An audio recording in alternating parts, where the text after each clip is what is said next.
Thank you for joining us for Final Draft Home Edition. This is our fourth one, and tonight we are featuring Webb Hubbell, who is lives in Charlotte and is an author here and has written 6 books. And I will talk a little bit more about Webb in a second, but I did have to do a little information. If you are interested in purchasing Webb's books, please visit Park Road Books or Main Street Books. They both are taking deliveries and will ship it to you. So please know that service is available. You can also download his book, of course, on cmlibrary.org. And also, I would definitely recommend that you visit Webb's website, webbhubbell.com. Other things I'd like to give a shout out to is our friends at Town Brewing Company. Woohoo! Right. Typically, this event takes place at Town Brewing Company on a quarterly basis, but they are wanting everyone to come in and get a growler and maybe some food and then take it home and join us. So for our next one, please visit them and Town Brewing.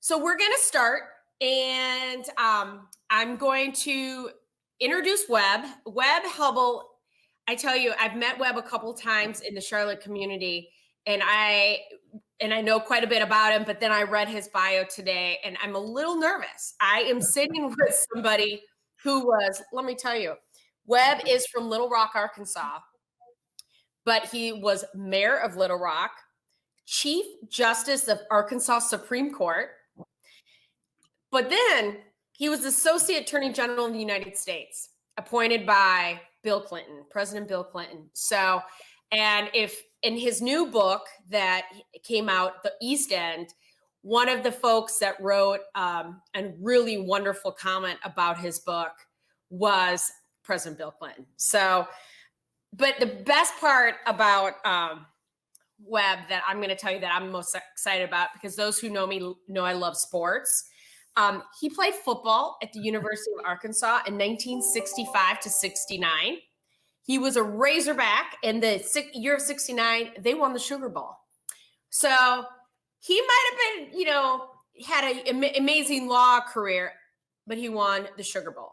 And as my wife likes to say, he, who went to University of Texas, they always were excited when Arkansas would play Alabama, because Arkansas is one of the only teams that could surprise Alabama and beat them. So without any more to talk about, I'm going to give it to Webb Hubbell.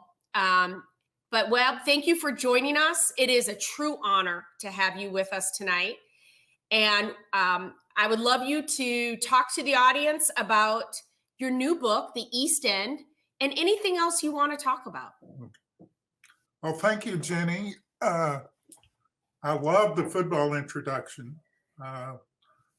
We can talk football all night and forget about the book. But my latest book is called The East End, and it's the 5th in a series of what I call the Jack Patterson thrillers. It was a series that I started when I moved to Charlotte.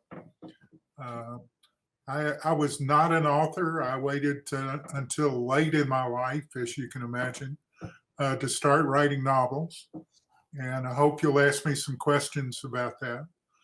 But I started a series called the Jack Patterson Thrillers. And Jack Patterson is a boring antitrust lawyer in Washington, D.C., who was originally from Arkansas.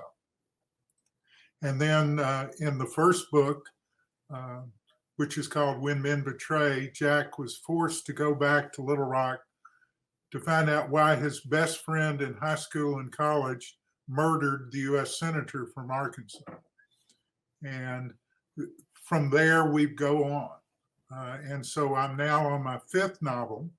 Actually, I'm working on my 6th.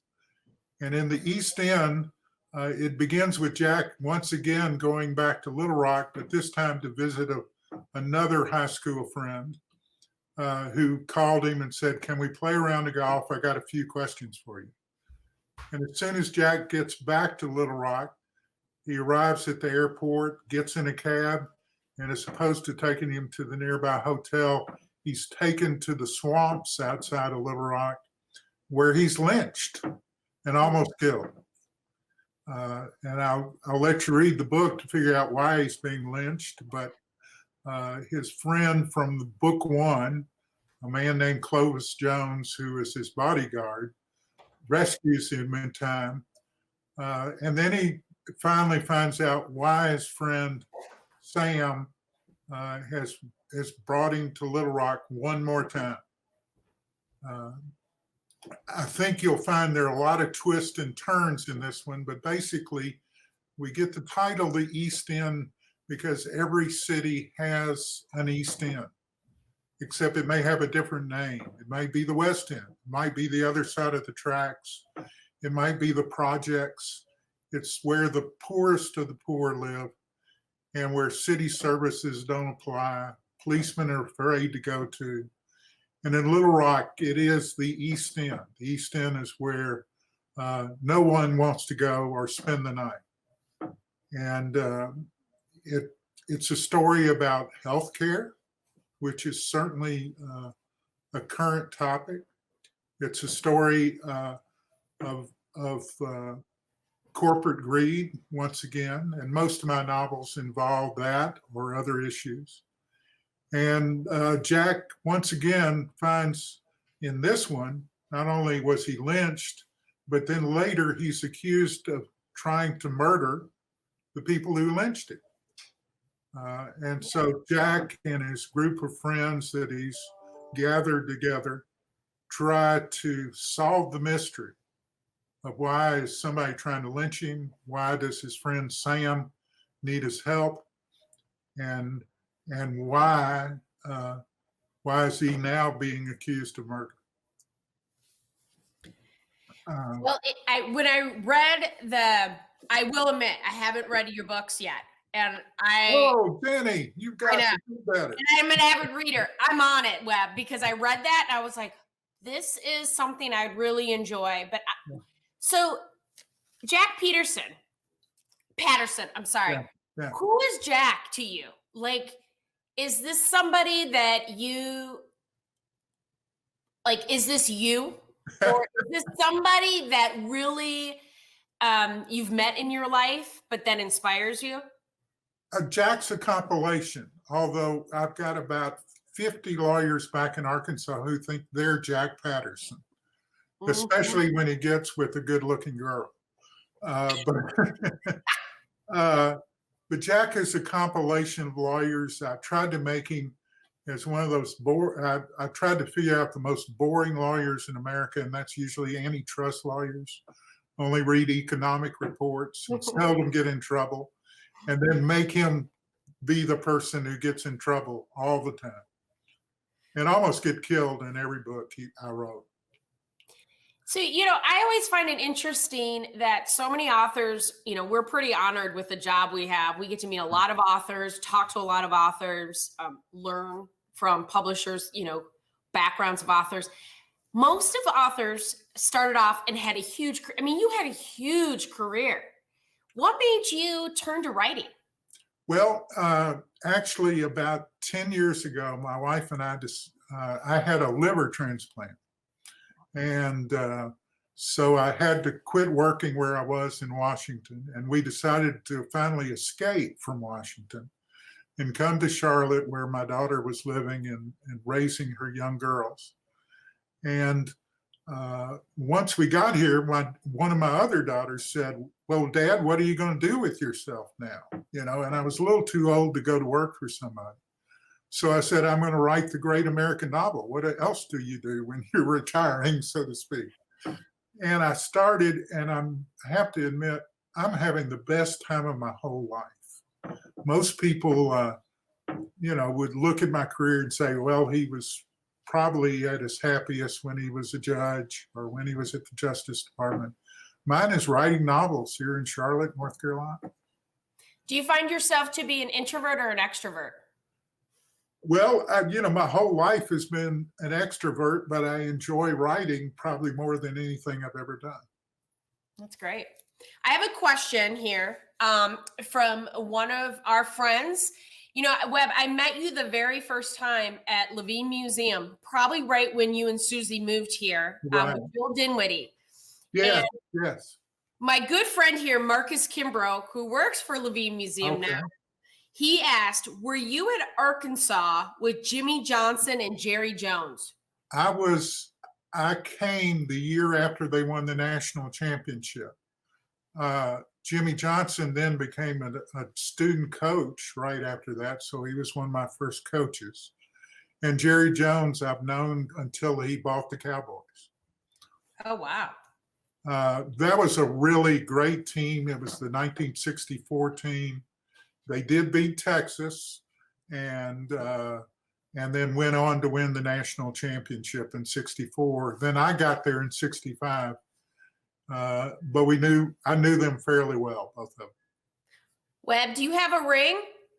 I do, but it's not on me. All right. Southwest Conference champions, yes. Not a national championship ring. Oh, okay. I have some more questions for you, okay? Okay. What's your writing routine? Do you write every day? And this is coming from Martha Yeswich, who is actually a librarian at the Charlotte-Mecklenburg Library. And as you know, you have a lot of fans there. I love the library, yeah. Well, and you do so much for us. So we thank you for doing a lot of your events with us. So what is your writing routine? My routine is pretty consistent. Most authors would tell you that to get up first thing in the morning and write. I do the exact opposite. And that's answer my emails. I also write a morning blog. And then right after lunch, I will write from 1 to 5, just like it's a job, every day. Mm-hmm. Well, do you want to talk? I was really interested in reading about that you do these meditation blogs every day. How long have you been doing those, and what are those about? I started those 2004. It's Lent right now, almost the end of Holy Week. And I used to try to give up drinking or eating or exercising. And I never could give up oatmeal raisin cookies.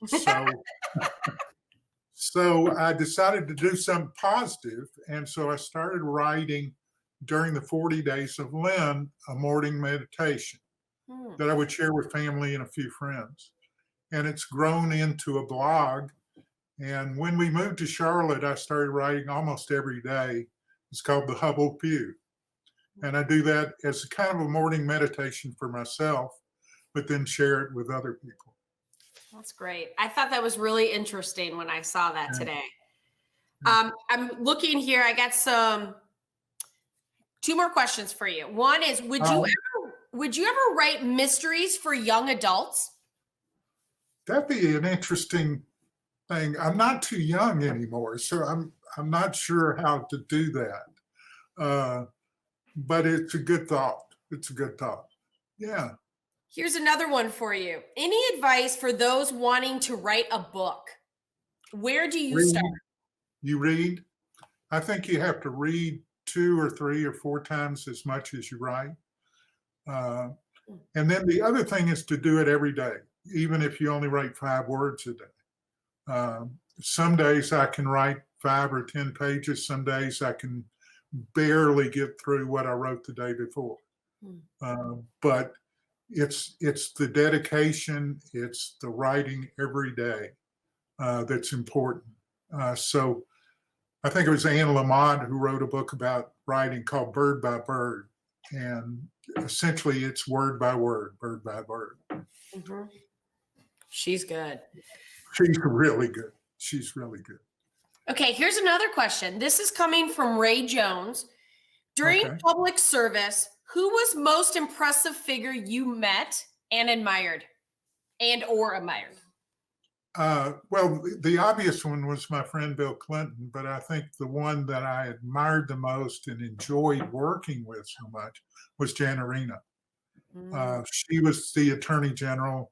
Yeah. I got her actually before she did because we were supposed to have a different Attorney General. But once she started to work there, we worked together for a couple of years, and I really admired her. She was just a fantastic, had great work ethic. She had me get in the office at 7 every morning. And she just was the epitome of integrity. She was an outstanding public servant. So Biden is in his solo race now. Yeah. Who do you think he's going to pick for VP? Oh, I have my own personal favorite for his pick, but who he's going to pick, I wouldn't be surprised if he doesn't surprise us. Now, I have to tell you, I guaranteed to my wife that Hillary was going to win 4 years ago, so I'm not good at predictions. My pick would be Amy Klobuchar. Yeah. I have to say, as a Minnesotan, I agree on that one. Oh, yeah. But yeah, I mean, a lot of people believe he will definitely pick a woman. I think that's pretty obvious, yeah. I think he's almost promised he would pick a woman. Well, and I'll leave that right there. So here's another one. This is coming from Catherine Marie. Do I need to read all your books to understand this one? No. I try to make every one of them where you can pick it up and read it and understand the characters. That's one of the hardest things about writing a series is do you write enough about the character, know who they are, at the same people who've read your first book or second book or third book get bored. And there's a balancing there, and it gets tougher each time. Mm-hmm. But hopefully you can pick up the East End without having read any of the others and enjoy the heck out of it. Yeah. So who's your favorite author, Webb? Oh, I have a lot. I love to read. I've always loved to read. Gosh, I've read just about everything Grisham's written. I was wondering that. My favorite author while he was alive was Pat Conroy. He was a beautiful writer. Loved his writing. Mm-hmm. Currently, Louise Penny. Yeah. Oh, yeah. I love her mysteries. I love Daniel Silva. And probably the best book I've read in the last 5 years is A Gentleman in Moscow. Oh, yes. I read that. It's fantastic. It's probably the best book I've read in a long time. So we just found out today that on April 23rd, we're going to have a wonderful mystery writer on this show. I will not be interviewing her. I'm a little too nervous for that too. But it's Karen Slaughter. Have you read any Karen Slaughter books? Yeah. Yes. Oh, we had her at Versa Vino the second year. And she, her books are so dark, but she had everyone laughing. I mean, I couldn't believe the juxtaposition of like how she was so funny in person, but such a dark writer. Yeah, she's a good one. Well, here's a question. Tell me your library story. Like, when did you first go to the library? What is make you love libraries? Well, I grew up with my mother, who was a librarian. Oh. She was a librarian back while my father went to Korea. So she would drag me when I was a young kid to libraries, and I loved to go visit libraries. We went recently to the library in Charleston, which still has the card catalog. Oh, yeah. Not many people know what they are anymore.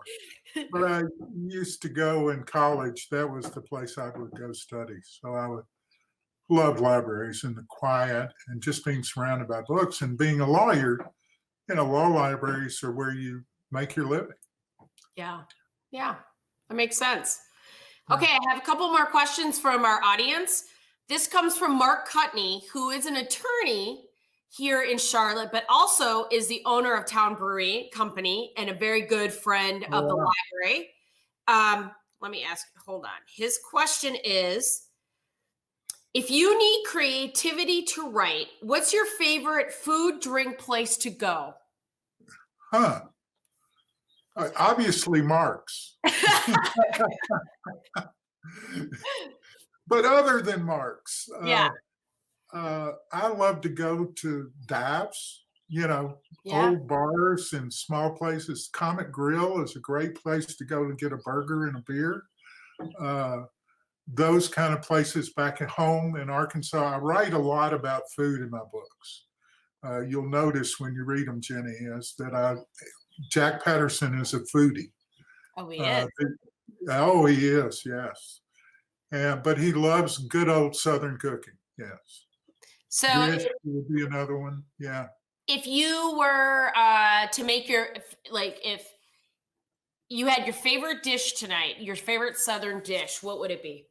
I probably couldn't have it because Susie wouldn't let me, but I'd love big old chicken fried steak with country gravy and mashed potatoes and gravy, and probably a nice piece of apple pie would be one. I'd be inspired for weeks. Here's another question.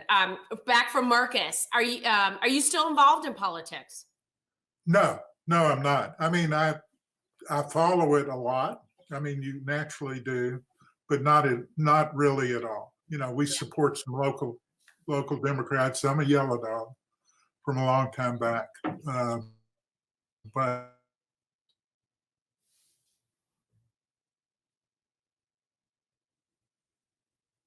Just a little freeze up. There you go. You I froze up. lost your voice. There you go. So if I was in Arkansas, what is the best barbecue place there? Oh, well, first of all, when you read my books, you'll see that I describe Ben's barbecue. And Ben is the character in all my books. And it's a compilation of 3 or 4 of the best barbecue places I've eaten in Little Rock.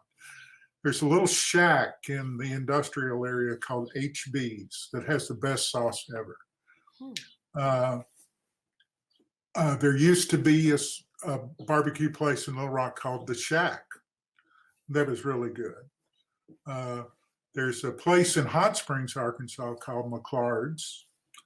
And then there's a place that has mustard-based barbecue called Sims. And they're all in the worst part of town, little shacks, and great barbecue and beer. Excellent. Yeah. We've talked a lot about food tonight. Yeah. Okay, so let me ask you a couple more questions. Okay. So this is a question we're at home, we're staying at home for a long time right now. Yeah. If you had a drink to turn to during the quarantine, what's your drink of choice? I'm down to wine now. Just red wine. wine. Just red wine. I might occasionally sneak in a beer, but I'm trying to get a little of this weight off, so I'm sticking with it. And I love the Oregon peanuts. Oh, nice. Yeah, I do too. Absolutely. So you're spending every day, you do some writing. What are some other things that you and Susie are doing that, to keep busy during the day? And second question, are you able to see your grandchildren right now? I can see them on Zoom. Yeah. You can't, this is probably the most difficult part, is that you have your grandkids and your daughter here. You can't even get close enough to hug them. Yeah. Susie loves to work crosswords. She does 3 or 4 a day. We are working on a 2,000-piece jigsaw puzzle. Ooh. That's what we're looking to do. It's overwhelming, but it does spend the time. Watching a lot more movies. Fortunately, and we do walk every day. We do take a walk together.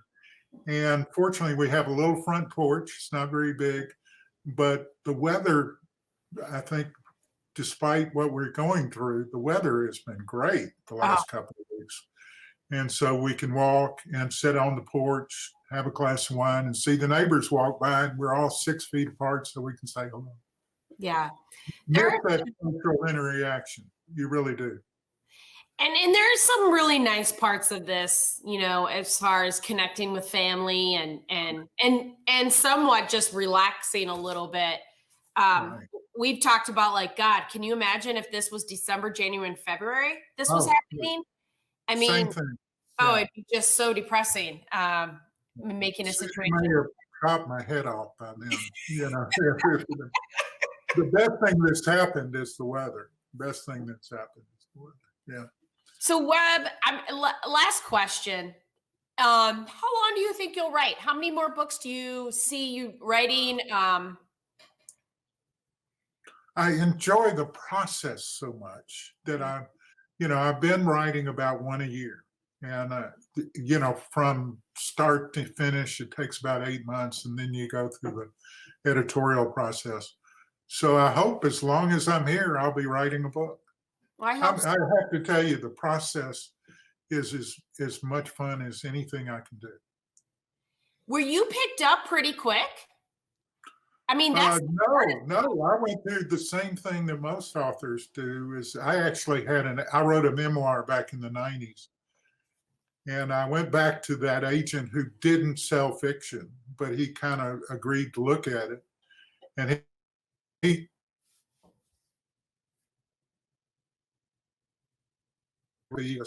I self-published. And at the last minute, I got picked up by a small publisher in New York, Beaufort Books, and they've been great. They've been super. Yeah. They've done all your books, right? I mean, all this series. They've done all my books. Yes, they sure have. Yeah. And they're wondering where the next one is. Well, and can you tell us a little bit? Sure. It's called Light of Day. It's the next in the Jack Patterson series. And where the other ones have been set primarily in either DC or Little Rock, this one is set in New Orleans and DC. We move away from Little Rock. How about Charlotte? When are you going to write have something set in Charlotte? Well, when I first got here, people said, "Why don't you write about Charlotte?" And I said, "I don't really know Charlotte, and I've been here now 10 years, and I'm still not sure. Still not sure. But I'm picking up, a few dives, a few restaurants that I can write about." Yeah. Well, Webb, you are a treat, and I'm so glad that you're in Charlotte and that you are a friend to our library system. And, you've had a wonderful career that most of us will never experience the level you reached. And thank you for being with us tonight. I encourage everyone to couple things. One, to visit webbhubbell.com, look at his books, visit Park Road Books to order his books, and they'll be shipped to you. Or, of course, go to your local library, cmlibrary.org, and download his books for ebooks.